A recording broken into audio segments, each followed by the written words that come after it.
Imagine walking through a giant World's Fair, bright lights, futuristic buildings, crowds excited about technology, space travel, and the future. That was Brussels, 1958. The Atomium towered over everything like a symbol of hope and progress. But not far from all that wonder, something deeply disturbing was happening. Behind a small fence, in a fake African village, real people were on display. Men, women, and children from the Congo. They weren't performers. They weren't volunteers. They were put there behind barriers for the world to stare at, like animals in a zoo. And this wasn't some distant, forgotten past. This was just over 60 years ago. The Belgian government called it education. They said it was to show life in the Congo, a Belgian colony at the time. But the truth is ugly. It was a human zoo. 598 people, including babies and elders, were brought from the Congo to Belgium. They were forced to live in staged huts, wear costumes chosen by Belgian officials, and act out traditional tasks. Even though many of them spoke French, were educated, and knew exactly what was going on, they were told to smile and pretend. Visitors laughed, threw peanuts, took photos. Some reached through the fence to touch their hair. Children pointed. Adults took pictures. They were seen as a show, not as people. One of them was a baby named just Bonaventure Langa. He died during the fair, 8 months old. He was buried quietly nearby, and the show went on. No announcement, no pause. Just more crowds, more pretending, more silence. This wasn't the first human zoo. Cities like Paris, London, and even New York had them in the past.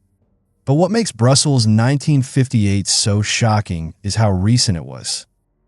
By then, the world was supposed to know better.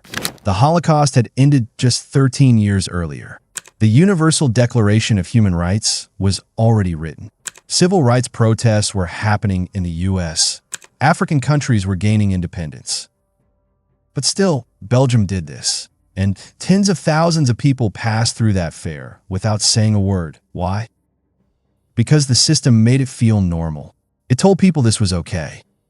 It framed it as culture. And that's how dehumanization works. It doesn't always look violent. Sometimes it looks like entertainment.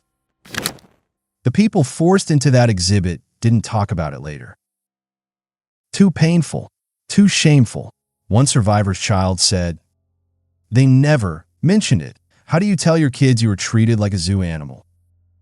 That silence says everything. Belgium never apologized. Most history books skip it, but the scars are real.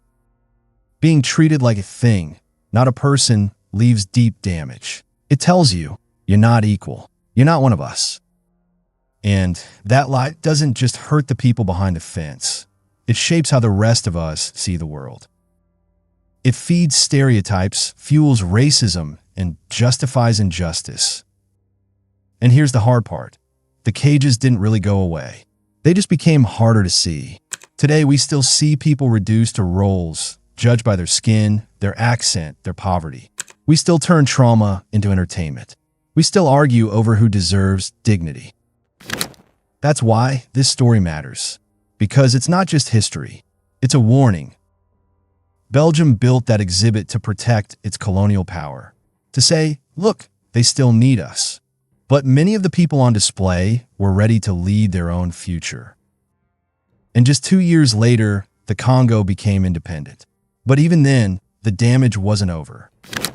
Patrice Lumumba, Congo's first elected leader, was assassinated with Belgium involved. The same logic behind the human zoo, the idea that African lives don't matter as much, made that possible too. So now we have to ask, if we had been there in 1958, would we have noticed? Would we have spoken up? Or just kept walking like most people did? It's easy to judge the past. Harder to see how the same thinking shows up today, in our headlines, in our jokes, in our silence. The lesson isn't just about Belgium. It's about all of us. It's about what happens when power goes unchecked, when we stop seeing people as people. When culture becomes a costume, when suffering becomes a show. The people in that exhibit weren't objects. They had names, families, dreams, They were witnesses to a terrible injustice. And if we remember their story, not with shame, but with honesty, then maybe we can start breaking the cycle. Maybe we can build a future that truly sees everyone as fully human.